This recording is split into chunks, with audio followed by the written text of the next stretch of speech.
everyone, and welcome to another episode of Page Turners Plus. Thank you for joining us. If you've been following us for quite some time, you may recall that in September 2022, we reflected on Myriam Chancy's What Storm, What Thunder. Today, we'll be reflecting on her latest novel, Village Weavers. To tell you a bit more about the novel and Myriam Chancy, we have Paula. Thank you, Roger. Myriam Chancy is a Haitian novelist whose prize winning work, What Storm, What Thunder, we discussed in September 22, as Roger just told you. You will find our reflections on that novel and our conversation with the author in our YouTube archives. Village Weavers is Miriam's latest novel. The story opens in Haiti in 1941. By the time it closes in 2003, we have followed the lives of Cece and Gertie, two Haitian women bound by blood, love, and natural inclination, but separated by class, prejudice, and tragic misunderstandings. The women's bloodline stretches beyond the geographical borders which separates Haiti from the Dominican Republic, and there are strong parallels between the forces which separate them from each other and those which separate the two countries. In this tender, moving novel, Miriam Chancy exposes the failings of her protagonists without ever condemning them. She leaves the reader with a powerful assurance that redemption may be late in coming, but come it must, and come it will. Thank you very much, Paula. And I think I want to pick on the historians in our group. So, Miriam Chauncey inserts nuggets of historical facts throughout the novel. Did any of them arrest your attention? Of course, of course it did. I was waiting when the year that it began. I said, "Oh yes, this is going to we're going to be getting into some history." Yeah, definitely. So much to talk about regarding the historical nuggets. Um, just the period right before Duvalier uh, takes or seizes control of the government, and uh, allusions to U.S. occupation from 1915 to 1934, um, and also nuggets that happened in 1937 regarding the massacre of Haitians on the Dominican side of the border. So that and there are others. So I definitely don't want to monopolize this because Ketchua was a historian too. Thanks, Eric. No, I was loving this historical setting because actually it's a period of history I think we don't often see. It's after the US occupation has ended, before the rise of Duvalier, as Eric has said. It touches upon, but it's also after the Parsi massacre in 1937. And it kind of speaks to the kind of what it was like to be a young person in Haiti at that moment, right? Before there's this kind of terrible dictatorship that is going to kind of blight the country for decades. It muses on Haitian history, but without going to the big highlight moments. Right, it isn't the moment of the dictatorship. It isn't the moment of the revolution. It isn't the moment of the U.S. occupation. It's the in between. And I think that speaks to Chanty's nuanced, delicate probing of what is it to be a Haitian person, what it is to be a part of the Haitian nation, and to be a proud Haitian, right? And who are these types of Haitians that there are? I mean, I think it's that the choice of that historical setting was so rich. As a historian, and but just also someone interested in Haiti, it's not a period that I'm massively familiar with as a historian. But it's also not a period I know much about either. Like, how does the Duvalier rise to power? What happens to Haiti after the Americans leave? And it's also, if you think 1947, it's also the year that it finishes paying off its debt to France. So there's a lot of hope, right? It situates this world exposition. The world is at Haiti's door. It's kind of joined the League of Nations, not the League of Nations, sorry, the one afterwards, the United Nations. Um, right? So there's just so much hope, and I think it speaks to. I always imagine what it's like to be a young person in the 1950s, but a young black person, right, where independence is coming, where the world is changing, the world order is changing, imperialism is losing its grip. We believe at that point, There's so much hope, and she really captures that in the lives of these young people who are going to have to make really difficult decisions going forward. I'm going to stop now, but yes, it's a really interesting period to set a historical novel in, and it speaks to Chancy's amazingness that she chose it. Yeah, Roger, before you move on, I'm no historian, but what I liked about and everything Kesawa brilliantly recapped, and Eric, what I liked about that from a personal standpoint was my, you know, the, throwing light on something that I think is very timely because of what's going on in Haiti now, and trying to understand why Haiti is where it's at, what led up to all of this. I don't think enough of us understand that, especially in the Caribbean. And you'd think that Haiti is somewhere more closer to Bermuda than it is as part of our island chain. In terms of how distant we are with knowledge of Haiti and its history. And I thought the timeliness of this novel was brilliant. And as you say, Kesor, that part of Haiti's history, the in between, um, you know, personally, I found it intriguing. But I also particularly like that she didn't use these historical points as the main focus of the novel. They were, as mentioned, they were just nuggets. And some readers might say, she should have expanded on them, but I found they were just right. She used them to time the novel, to give us insight into what was happening on the ground. Perfect writing. And another thing that I really liked about her use of these historical facts was that she didn't lay blame on just one party or one person, but she leaves it up to the reader to interpret who is at fault for the present, for what we could interpret now as the present condition of Haiti. So I think that's very skillful writing, where it's clear that she has a very political way of writing, but she leaves it up to the reader to interpret whose side you should be on. And But I also, really The like doesn't that. the she? the Oh, historical nuggets weren't limited to just Haiti, because, for example, she throws in the whole Roman Polanski debacle. She throws in the color of uh, the birds. Just to I think that signals the Algerian time. War. It helps to signal the time. Um, and she does it in several other areas, but I can't remember them right now. I'll just say this quickly. She isn't one sided with it because she's very careful to treat the island as a whole and have these lives that crisscross this Dominican border, these mountains that they cross, and these lives that span across them. She's very careful, I think, or intentional about not making Haiti some separate world from the Dominican Republic. And actually, for many people's lives, the two places, or the one place, in fact, is what she's pointing out. This is one place divided by history, divided by tradition, divided by prejudice. But it's not two separate places. The multilingualism, I think, of the characters speaks to that, right? They all speak Creole, they speak French, they speak English, and they often speak Spanish as well. Their lives don't exist on one side of the border only.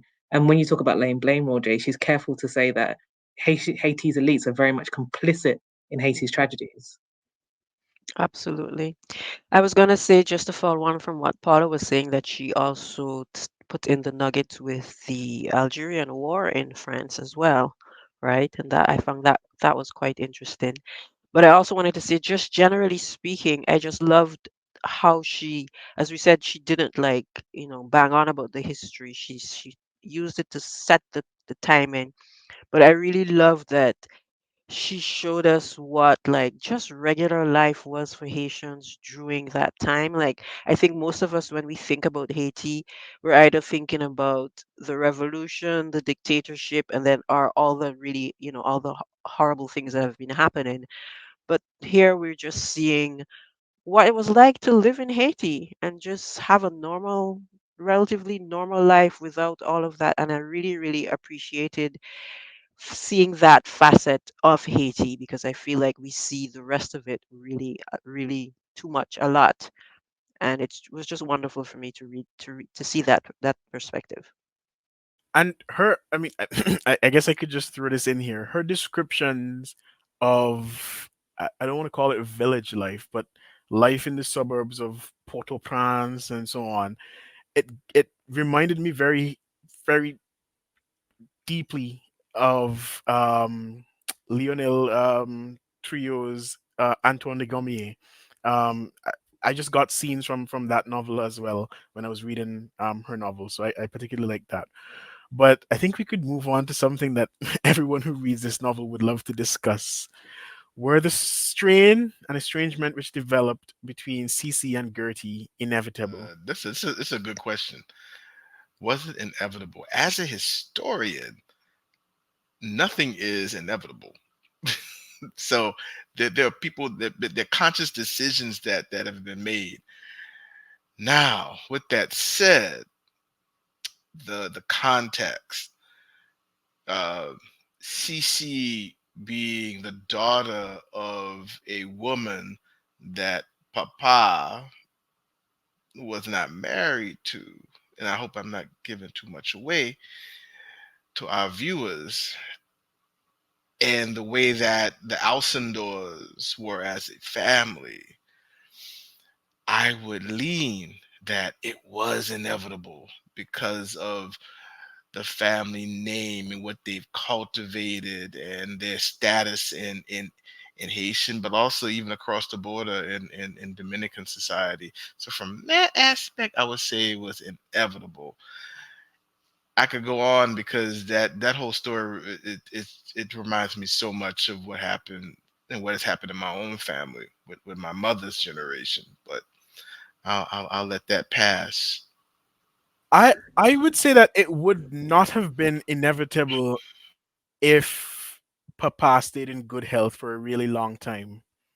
I think I think the failure of his health and his eventual death caused that strain to be inevitable. That's just my thinking because they were innocent children. I mean, But living life. he was But alive long enough. her sisters, Gertie's sisters and mother would have gone in there eventually, Yeah, but regardless of also, what happened with Papa.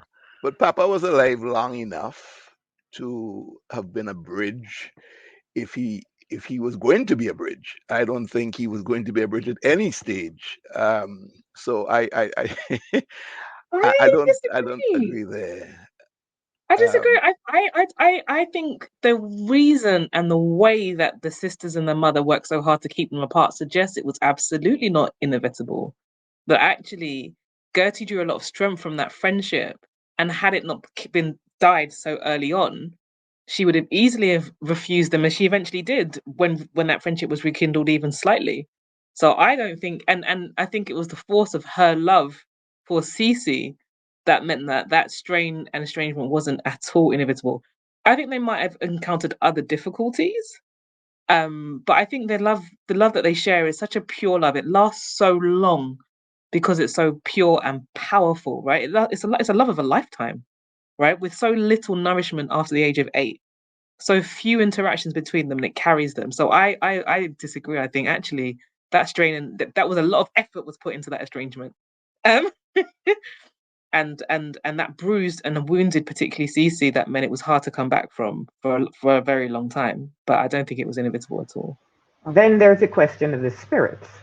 Um, the Simbi, remember that they are twin, they are daughters of the twin Simbi. So they're meant to be together. I don't know if you remember that in the early part of the novel, where Momo explains to Cece that her Simbi is the water Simbi, which joins the rivers and the sea. And it's a twin Simbi, so they can't be apart. The sea and the rivers are parts, two separate parts of the same whole. And I think, well, I'm very sure actually that the novel is suggesting that that is the relationship between Cece and Gertie. Yeah, I'm seeing both sides of the argument here, but I also think that because they had to literally physically separate them. And I don't want to reveal too much. They've literally had to physically separate Gertie from that environment. I think they recognize that it's difficult to separate children because I'm sure, well, certainly in my time, when your parents would say, don't associate with this person in school, and yet you find ways in school to associate with that person.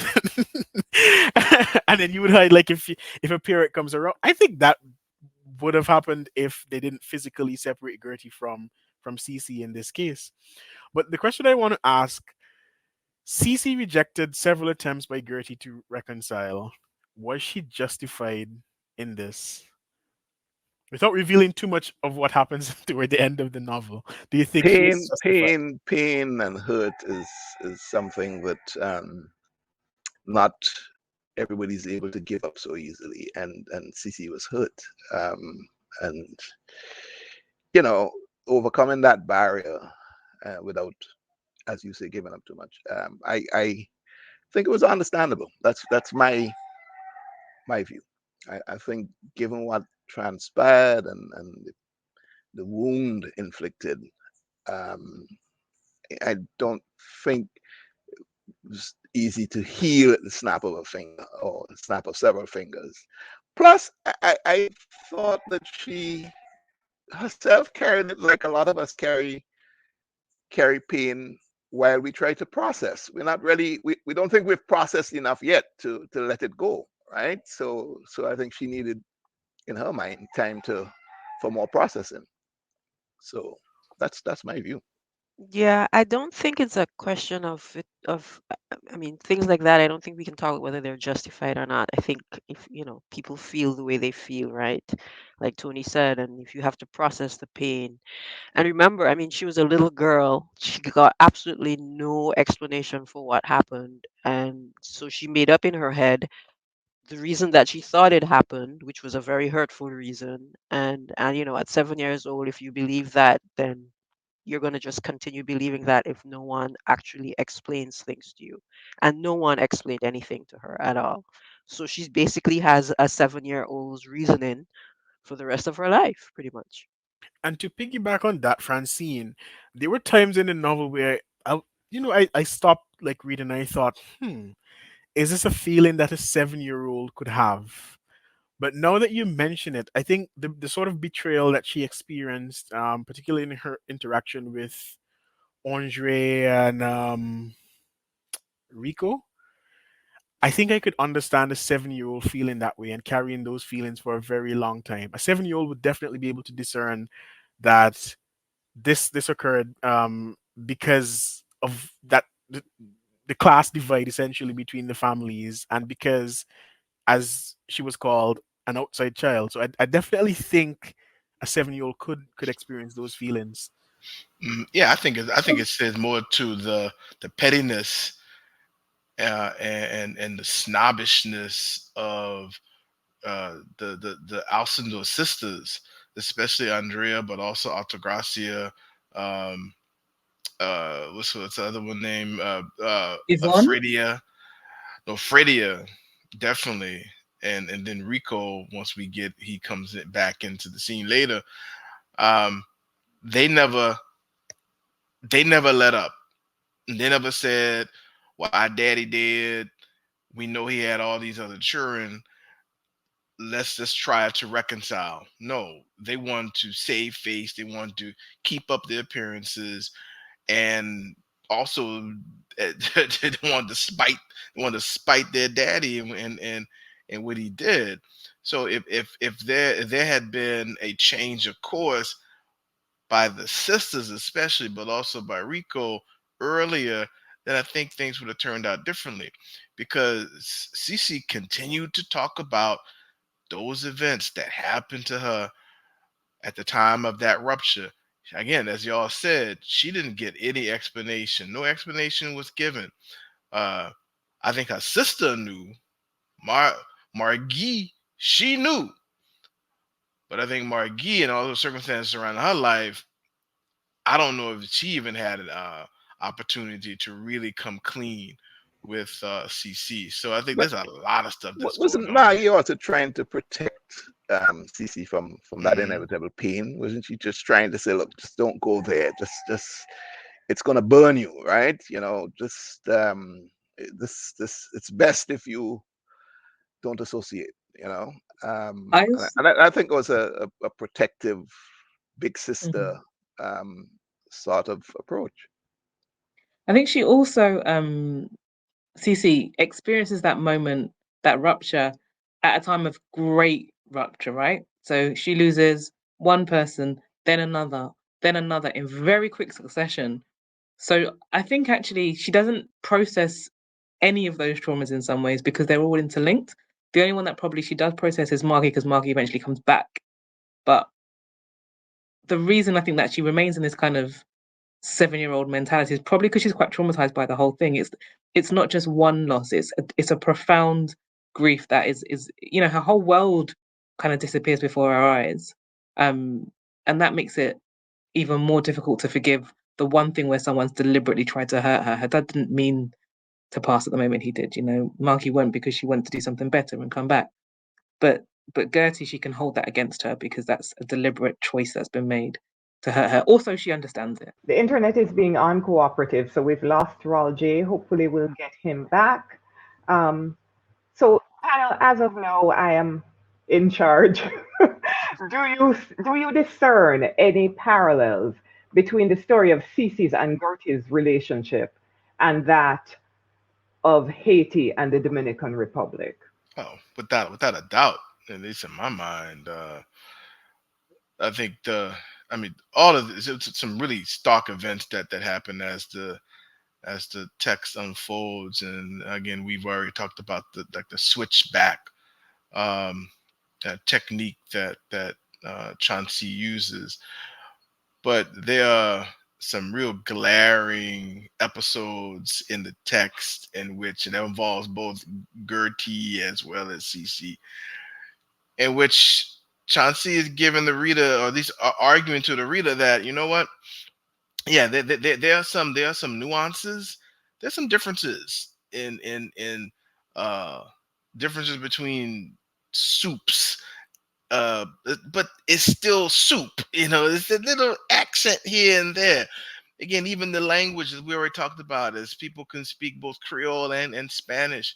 um yeah, it's just, and then with CC and Gertie, it's like they're apart physically, but they yearn for one another. They never forget each other. Yeah, I think it does. It definitely symbolizes the history of the island, the wholeness, and that's something that I actually picked up on in my own review of this But book. on the questions of parallels, the obvious one for me was the class parallel. Haiti, Dominican Republic, CC, Gertrude, right? So you talk about the Dominican Republic and you associate uh, that sort of class difference because the Dominicans feel that they are of a different class to Haitians, right? So, and that's a reality today. Not just in that time, that has perpetuated, and just like Gertrude's family felt that they're a different class to Cece's family. So that was an obvious parallel for me. What I thought was interesting um, is the choice to draw these parallels between sisters. I think Myriam Chancy is making a very strong point. She's saying that these two countries are sisters, and these two countries are sisters who have misunderstandings, but they are always going to be bound to each Yeah, other. that was a brilliant metaphor for that. Actually, you're spot on. That was an excellent metaphor for that relationship. And I that there's see. hope for reconciliation. That's exactly what I think Miriam Chauncey was showing us. Mhm. There's hope for reconciliation one day. They're the twin Simbis, in fact. Yeah, I mean, that's uh definitely. And there are Dominicans now who see that more and more, who look to the western third of the island and say that we're brothers and sisters. We're cousins. In fact, that's actually repeated in the novel is like, we can be cousins. Yeah, true. Yes, you can be cousins. And as again, as a person of Haitian descent, um, I see Dominican brothers and sisters, and cousins, and family. Uh, but yeah, the histories and the different, I would say, the different types of colonialism, um, but especially the history during the Haitian Revolution, and the history during the 1820s and 1830s led to a lot of acrimony, uh, especially Dominicans toward Haitians. Because as I teach my students, Dominican Independence Day is not Dominican Independence Day from Spain. It's Dominican independence from Haiti. So yeah, but as Raw J mentioned, I think the tenor of the novel does reflect the hope of reconciliation, and I think, as Paula already mentioned, the hope of redemption. That would be something to see. Just to say that I think this is a wonderful time to take a break for the reading from Myriam Chancy. Stay tuned, and I hope you enjoy this reading.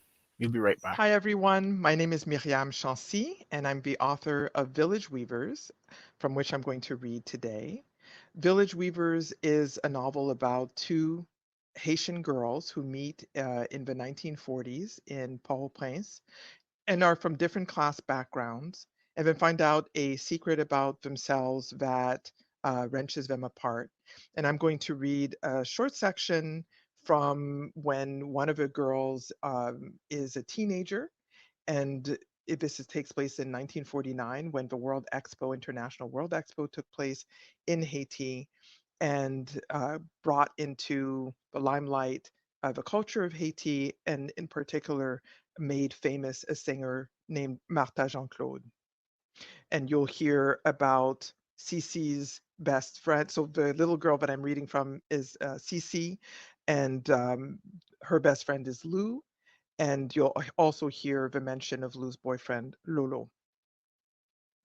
When the day of a concert comes, Lolo disappears, lured by friends to lay bets at the cockfighting tent, leaving Lou and Cece by themselves at Simbi, the nightclub where Jean Claude is to perform. He says he will be back to pick them up in plenty of time to catch the second act. Lou shrugs as he lopes away. They have agreed on a time to meet as well as a meeting point, the foot of a luminous statue close to the Italian pavilion where Lou's parents have a stand. Want a drag, kiddo? Lou asks, her eyes twinkling. Lou is laughing at her discreetly. Cece knows. She bristles at being called kiddo. They are the same age, after all. Sure, she says, I'm game. She's never smoked before and choked back tears on the first try. Not as easy as it looks, Lou says jovially, patting Cece on the back until she regains her breath. It's a dirty habit anyway. I wouldn't recommend it. Look, look! And she points up towards the stage. There she comes. Oh, what a sight it is! Cece has never seen anything like it, anyone like her, as resplendent as Martha Jean Claude, who comes onto the stage with arms wide, smiling from ear to ear in such a way that it makes clear to the audience that she knows she is luminous. The copper skin of her bare arms and shoulders glows from within, and her two-tiered necklace made from carved abalone shells sparkles and gives off a blue hue under the stage lights, which produce a halo effect around her form as if she were a heavenly apparition. She is a peacock with all of her plumage out, with her hair piled high underneath a head wrap that has been swirled around large curls to form a crest atop her head. She wears a light yellow cocktail dress with a form-fitting satin bodice held up by thin spaghetti straps, and a billowing taffeta skirt sashed with a multicolored checkered madras cloth. Jean Claude struts across the stage in heels 2 inches high that make her appear to levitate. And as she moves the cord of a microphone across her body expertly, so as not to trip over it, while making her way towards the waiting crowd, raising the microphone to her lips. The drummers seated on the stage behind her start to beat out a fast syncopation that brings everyone in the audience up on their feet. She begins to sing a racine, a roots love song. The lyrics speak of seizing a young man's love, holding on to him until the singer's heart bursts. Jean Claude makes enticing, circling gestures with her free hand alongside her hip bone. Everyone in the crowd grabs whoever is closest to them, whether woman or man, and dances. Lou reaches for Cece and they jump up and down to the rhythm of the drums. The crowd presses from all sides. There is no room to move, but it feels like heaven, a true gathering of joy. They are slick with sweat, excited. The air is electric as Jean Claude continues to sing, and the crowd chants with her. She kicks off her heels as a guitar player strums the melody to Isilu Malado, an invocation to Maîtresse Isuli, goddess of the oceans, and they watch, dancing together as the crowd spills back onto the dance floor to become a wave of torsos and limbs. Jean Claude's voice deepens as she addresses the goddess. Arms rise up in unison as if the crowd is united in an entreaty, an offering, pleading for a child in need of curing that only Izuli can heal, as the lyrics speak of a woman lamenting the loss of her child to the ocean, of a child descending beneath the surface of the waters, never to be seen again. The song makes Cece think of Momo's story about the Simbi. She wonders about this missing child, whether the child is truly missing, or if it has heard the Simbi's song and followed it into another world. I don't have any luck, the singer sings. My luck's run out. The crowd dances slowly. Everyone gathered seems to share the pain of the loss of a child, the same grief. The beat slows and Jean Claude shifts to a ballad about the poor Moun innocent, the innocent ones, and the dancing crowd disperses, many singing along approvingly while others move away to light up smokes on the fringes of the dance floor. Lou grabs Cece's arm and drags her to the edge of a tent to do the same.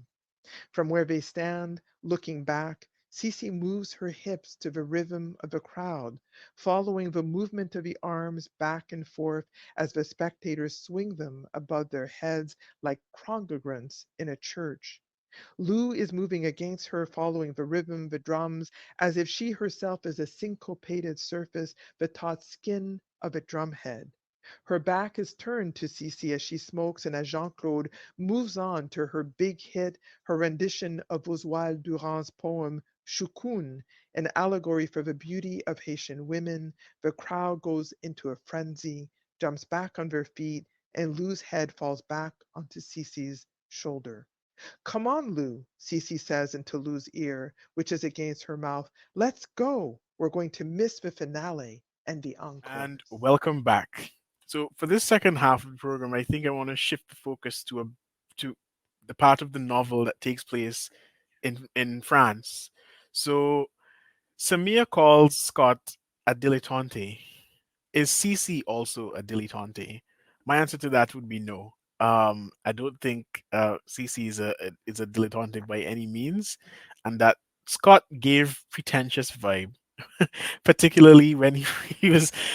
Scott reminded me of that character in Clavis Natera's book. I can't, Hudson. Yes, the villain, the materialistic villain. Yeah. You I didn't see, get I didn't get Hudson vibes.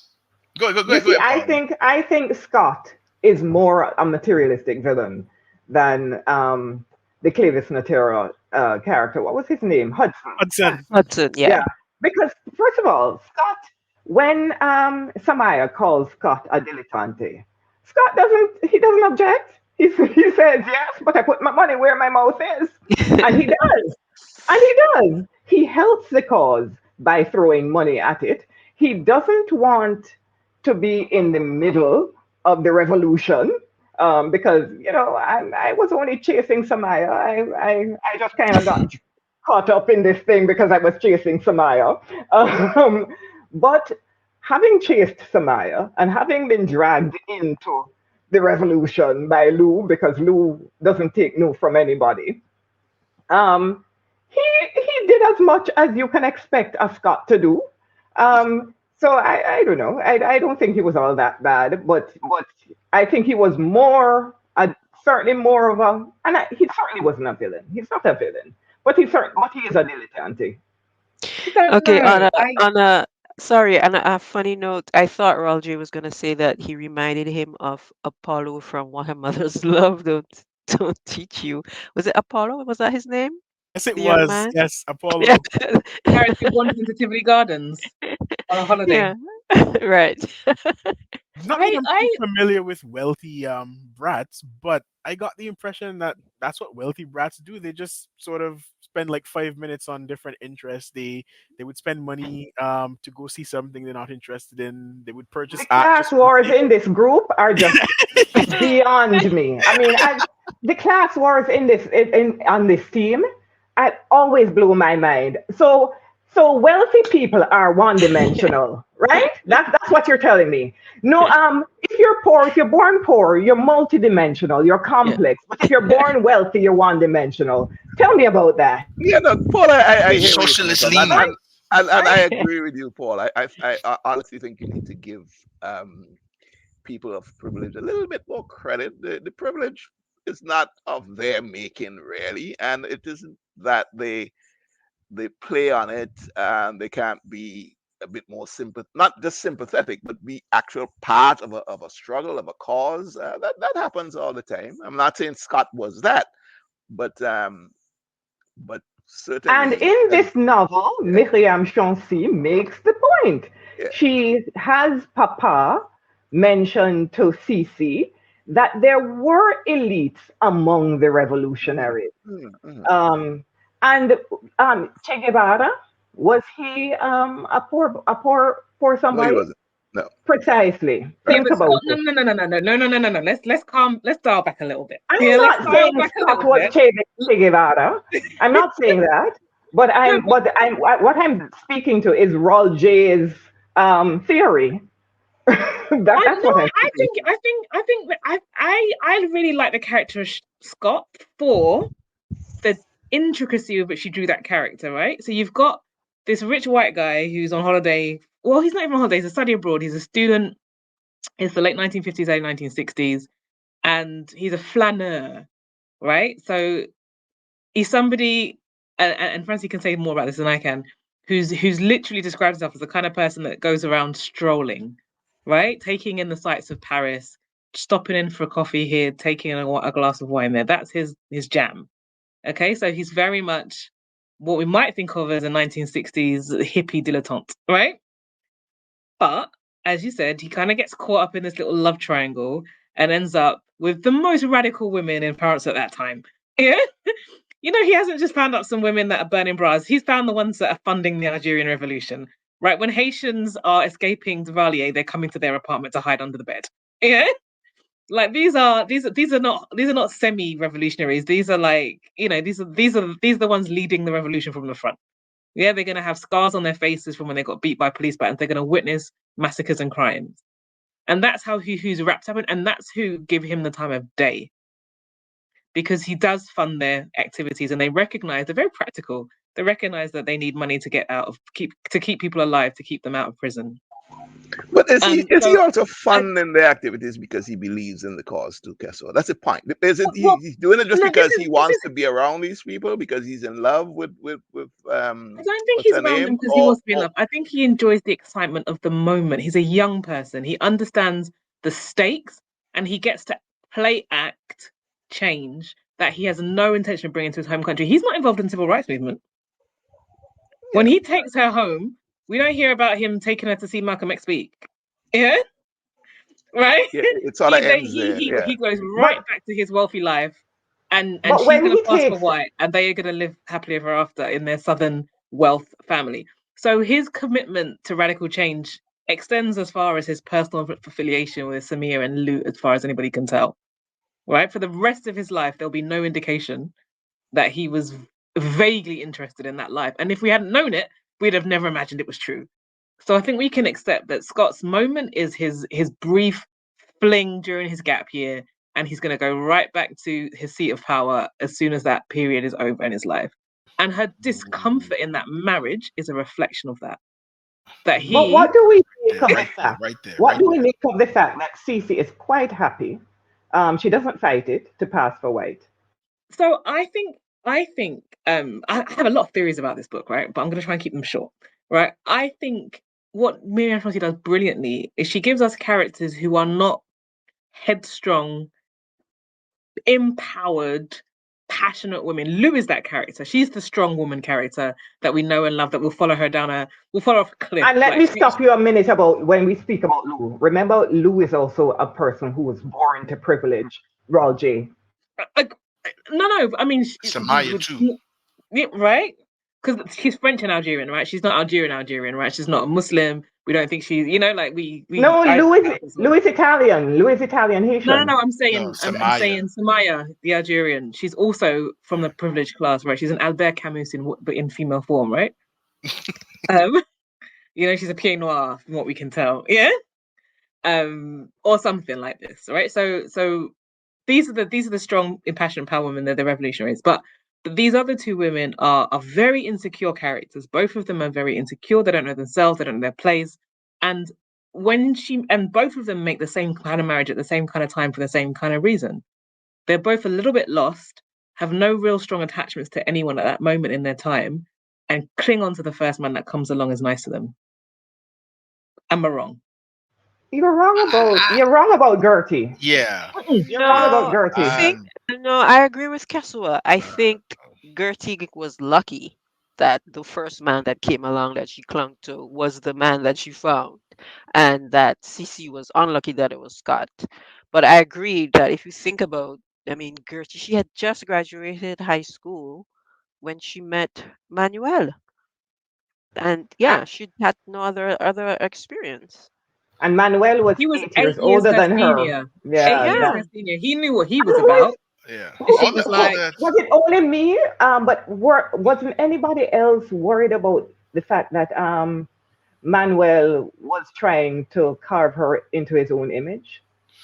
I had a Uh, problem with that. I definitely had a mm, problem with that, and I found him to be very controlling. And I was slightly bothered when I read that section where he basically told her, if you want to reform yourself, you could talk to me and come to Florida. I found that very strange, to say the least. no, well, same. yeah, maybe, but Grooming also almost. maybe, but also, I mean, she didn't have anyone else. If she hadn't done that, if she hadn't gone with him, I mean, she would have probably just continued along whatever path her sisters wanted her to follow. And so, yeah, maybe, and maybe Manuel recognized that this was the only way that she would actually do something different with her life. mm, yeah. So, Yeah. Yeah. I mean, no, I yeah. didn't find it odd that for me, I actually thought because when he said, if you ever need to talk or whatever, I actually thought it was a positive more than a negative because he could Mm, see that she wanted to be different, but she probably didn't know how to get there. I don't yeah. know, that was I my think take. he meant well, but like you say, he was really controlling. Actually, he take and he takes her. He says, "Let's go out." He doesn't say, "What do you want to do?" He's got a very clear plan, and you can follow me and where I'm going. Yeah, I'm taking for a whole Uh, day and a whole night, and if you don't like it, tough. And I'm gonna be disappointed when you're not the radical woman I think you should be coming out of that family, which is such an unfair expectation that she's gonna come to a situation she's never been in that her family have deliberately kept her away from and have what he considers to be an appropriate response. Absolutely unrealistic expectations. It was so unfair. And it turns out that he's a great love of hers, and it all kind of works out nicely, and we're happy about that. I think that's a picture of a real love affair, but I think their beginnings are really uncomfortable, actually. and And that's to speak good. I again to mean, the sorry, yeah. Was I'm. Scott the flip side of Manuel? Would you say? Well, No, Oh, no, no, I so don't you see saw any no. similarity. comparison They don't. between Yeah, Scott No, and but Manuel. yeah. Going back to Manuel, I think the age difference and his own catharsis has a lot to do with how he approached uh, CC, plus the fact of their meeting where he called out her uh, prejudice, her even let's call it racism. Uh, uh, this really funky, intricate, dynamic type of racism. Um, and I think he saw something in her, and yeah, I think he did. He wanted to try to save her from her family and from herself, just like he had been saved by Iris and David. Uh, so yeah, I mean, we had that little moment. But I think what's sweet about that relationship is that when he goes back to Florida, he goes back to Tampa, and I'm sorry, Gertie goes to Florida to go to school. They never physically meet for a while. They write each other. I mean, that's like old school. That's old school romance. And so yeah, I think to everybody jumped on Tony just now. Uh, I don't see Manuel as a what's the opposite or flip side or whatever to Scott. I think they're two different people with two No, different really visions of the world and visions of themselves. but I think in that way, I agree with Tony that they are two sides of the same type, right? Because they're both men born into into quite extreme wealth. Um, and whereas Scott kind of enjoys it, lives it up in Paris, and that's his kind of moment where he does what different from what his family expects, and then to a certain extent, it turns and marrying Cece. As I think Myriam Chancy has this devastating line, to add a little spice to his like bland American life or something. Um, but then kind of lives in his power and continues a happy-go-lucky life. But Manuel comes from a similar privileged background in his context, but makes completely different choices. He goes against what his family expect from him. He goes against what society expects for him, and he's one of these elites that becomes as revolutionary as he can be. And he makes these big choices to work for the poor, to work for a more just society. He rebels and he's something of a class traitor in the How much concept. So of I do that, think though, Kessawa, has to do with the fact that one of them is black and one is white? Because um, Manuel is Che black. Guevara. Manuel is black and dark colored black. So even in the context of the Caribbean, even though wealth in the Caribbean will open lots of ways for you, but you're still dark colored and you're still be called El Haitiano, um, because that is how he and Gertie meets. Gertie thinks he's the person being referred to as El Haitiano. Um, so when you're a black man, even though you're born into privilege, there are things there are you can't escape discrimination. You can't escape Mm. racism, where even when it's internalized racism. So I think there's an impetus that he would have that would have propelled him towards challenging, um, those kinds of the colonialism, the colonialist ideas that would not have impelled Scott because Scott had no reason to challenge those ideas. So I don't think I disagree with anything you said, but I would say Rico makes a very different choice from Manuel, right? Or and we Rico one is of the a reasons light colored person in the Caribbean. Shade is very important in the Caribbean. I agree, but what I'm saying is that the impetus isn't there for him, right? And remember the reason why Gertie's allowed to go out with Manuel is because because the family know him. They know his family comes from a very powerful family in Dominican Republic, But and they the sisters still discourage her from marrying him. The sisters say, why wouldn't yeah. you make your life easier by marrying someone light colored? I'm not disputing that, but I just think I don't think we should assume. I don't think it's fair to assume that Scott couldn't similarly. There are rich white people who make similar choices to the choice that Manuel made. Is what I'm trying to say, and Scott isn't one of them, right? Scott lived But his but life. but Paula, what I mean, it's like a graph, right? The x-axis and the y-axis. So you're going to the gradient of that slope is going to be based on two factors: power and color, in the Caribbean, that is. So if you have a lot of one, then it sorts of requires less of the other, if if you know what I mean. And I think Miriam was playing with that. What I also thought she was playing with was the fact that, didn't you find it strange that Cece was the one who ended up with a white man, and Gertie, the class one, ended up with a black man, and I wonder if there wasn't some sort of deliberateness I'm sure it in was casting deliberate. that. Yeah. I am sure it was deliberate. She also makes Cece, the one who is poor, light colored, so light that she could pass for white. I think she is um, Miriam is putting things in our faces. She wants us to. She's challenging assumptions, and she wants us to think outside the box. She also has all of the sisters that were so obsessed with money and power and wealth, who age very badly. They die relatively young, and they also marry badly. So despite all of that hype at the beginning, they also end up poorer than they started out, it seems like. Whereas both of the two sisters, who are kind of pure of heart, shall we say, um, end up with very wealthy husbands. And I'm not sure how comfortable I am with that. What is that equation of wealth and success that she gives us at the end, or the way she does it? I don't know how did you guys feel about it? I felt quite uncomfortable that she seems to say that they've won really in the end because they got the wealthy husband. Like, is that what we were looking for? A wealthy husband? Okay, so I think that question that you asked will have to be for our viewers. So do do leave your answers on the comment because we're out of and, time. and, and for Miriam herself, right? And for Miriam, definitely.